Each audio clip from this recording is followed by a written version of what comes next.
Hudhra është e mirë për të gjithë, por ky gabim që bëni mund t'ju kushtojë jetën. Për gjatë viteve, njerëzit i kanë përdorur hudhrat si ilaç për të parandaluar ose trajtuar një gamë të gjerë të problemeve. Mirëpo, nëse nuk e keni ditur, janë disa lloje të njerëzve të cilët nuk duhet i shtojnë hudhrat në dietën e tyre, pasi ato mund të ndikojnë negativisht në shëndet dhe të krijojnë gjithashtu komplikacione të tij.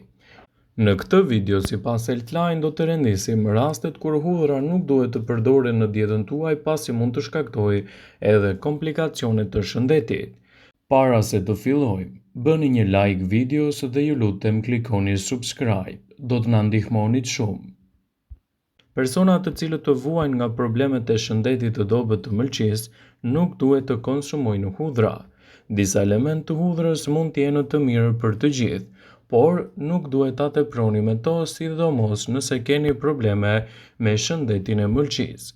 Veç kësaj, përdorimi i tepërt i hudhrës mund të shkaktojë anemi, por edhe disa komplikacione të tjera të mëdha dhe mund të ndikojë negativisht në imunitetin tuaj. Personat që vuajnë gjithashtu nga jashtëqitja jo bakteriale duhet të tregohen të kujdesshëm me konsumin e hudhrave, pasi ajo mund të ndikojë negativisht në shëndetin tuaj dhe të përkeqësojë atë, duke krijuar kështu komplikacione të tij.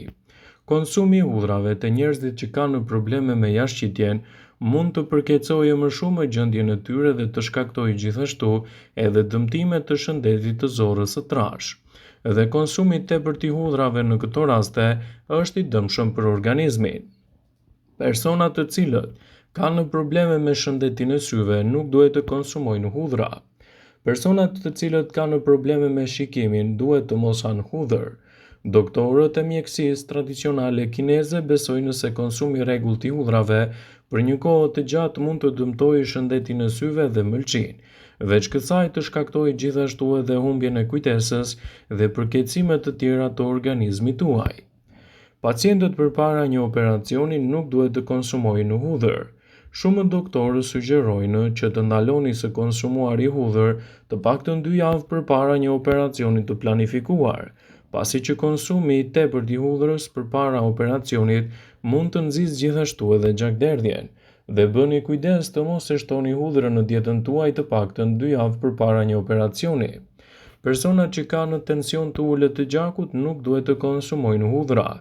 Hudhra mund t'ju ndihmojnë në tensionin e lartë të gjakut, por teorikisht konsumi i hudhrave tek personat që vuajnë nga tensioni i ulët është i dëmshëm për organizmin e tyre dhe të shkakton gjithashtu komplikacione të shëndetit.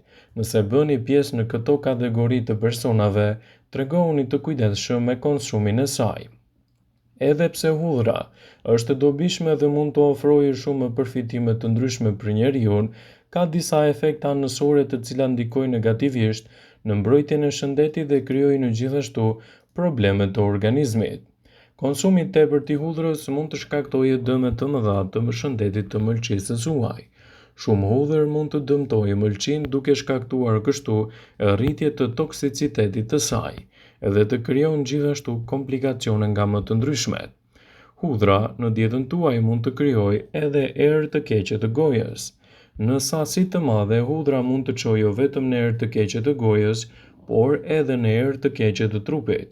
Arsyeja kryesore është se ajo përmban squfur i pranishëm të hudhra, i cili mund të ndihmojë në sasi të vogla që mund të luajë një rol të rëndësishëm gjithashtu edhe në ruajtjen e shëndetit oral.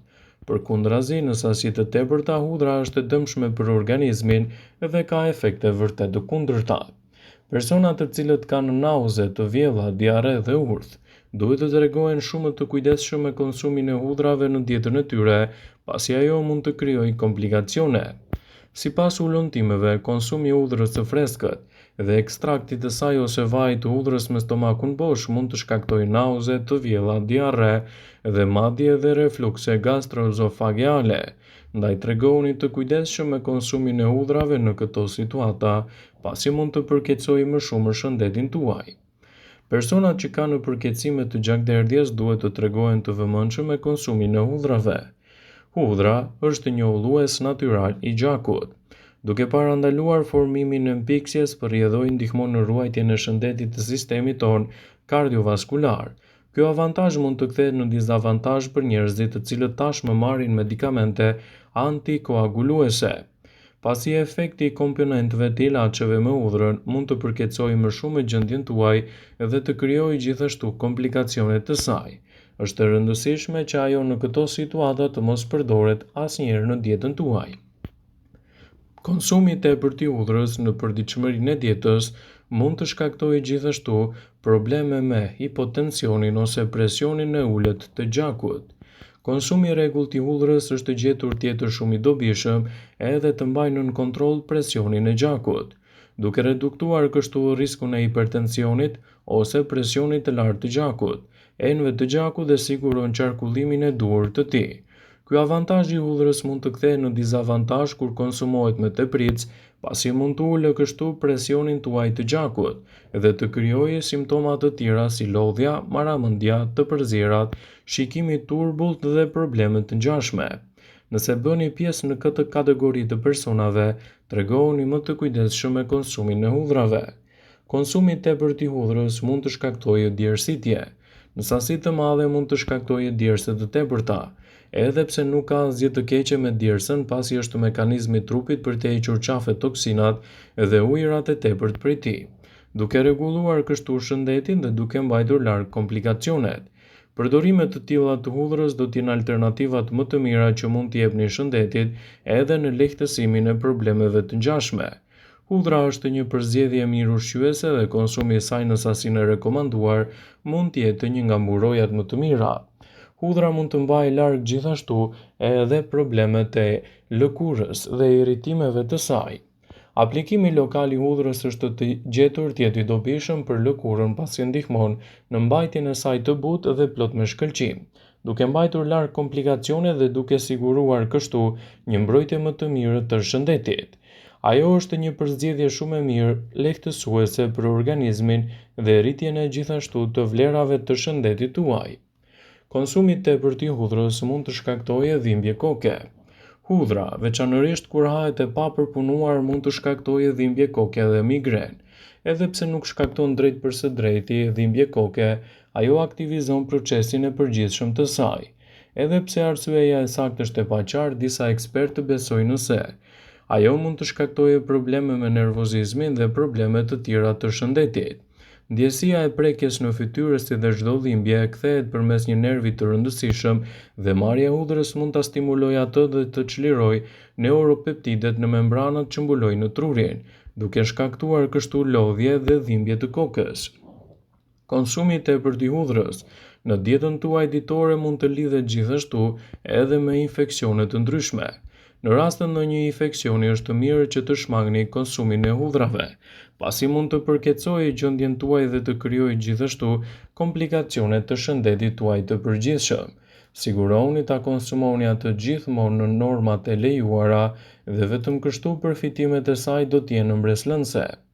Hudhra është një bimë nga më të vjetrat që përdoret pothuajse në të gjithë botën. Është e shkëlqyer dhe gjithashtu është e mirë për gatim, por edhe për shëndetin që do t'i ofrojë shëndetit tuaj dhe rritjen e vlerave të tij nëse konsumohet me moderim, do të jetë vërtet e larmishme, me ndikime pozitive për ju. Hudhra është e mirë për sistemin kardiovaskular për sa kohë nuk teprohet dhe konsumohet në normën e rekomanduar. Në këtë video do të rendisim përfitimet kryesore që do të merrni nga konsumi i hudhrës në dietën tuaj. Hudhrat kanë vlera të larta ushqyese. Hudhra është e pasur me vitaminën C, vitaminën B dhe kalium. Përveç kësaj, ajo do të ndihmojë dukshëm edhe me përmbajtjen e vitaminës A, acidit folik dhe shumë elementeve të tjerë mineral, të cilët mund të ofrojnë një mbrojtje më të mirë edhe kundër luhatjeve të sheqerit në trup. Hudhra mund të ndihmojë diabetikët të kontrollojnë nivelin e tyre të sheqerit në trup, sepse ajo përmban mangan, dhe një i rritur mund të konsumojë 1 deri në 2 thelpi hudhër në varësi të gjendjes së tij shëndetësore. Hudhra përmban komponentët të mirë të sqyfurit. Për sa kohë përdoret me kujdes, përgatituni të merrni vlerat e saj dhe të parandaloni një sër efektesh anësore në organizëm. Vëmendje. Ju bëjmë dije se informacionet në këtë video kanë për qëllim që të plotësojnë, të mos të zëvendësojnë këshillat e mjekut tuaj ose ato të ofruesit të kujdesit tuaj shëndetësor, dhe nuk kanë për qëllim që të mbulojnë të gjitha përdorimet e mundshme, masat paraprake, ndërveprimet ose dhe efektet e tyre negative për shëndetin tuaj. Pasi ta dëgjonit këtë video, do ju ftoja t'i bënit like dhe ta shpërndanit atë në profilin tuaj në mënyrë që të informohen dhe miqtë e tu.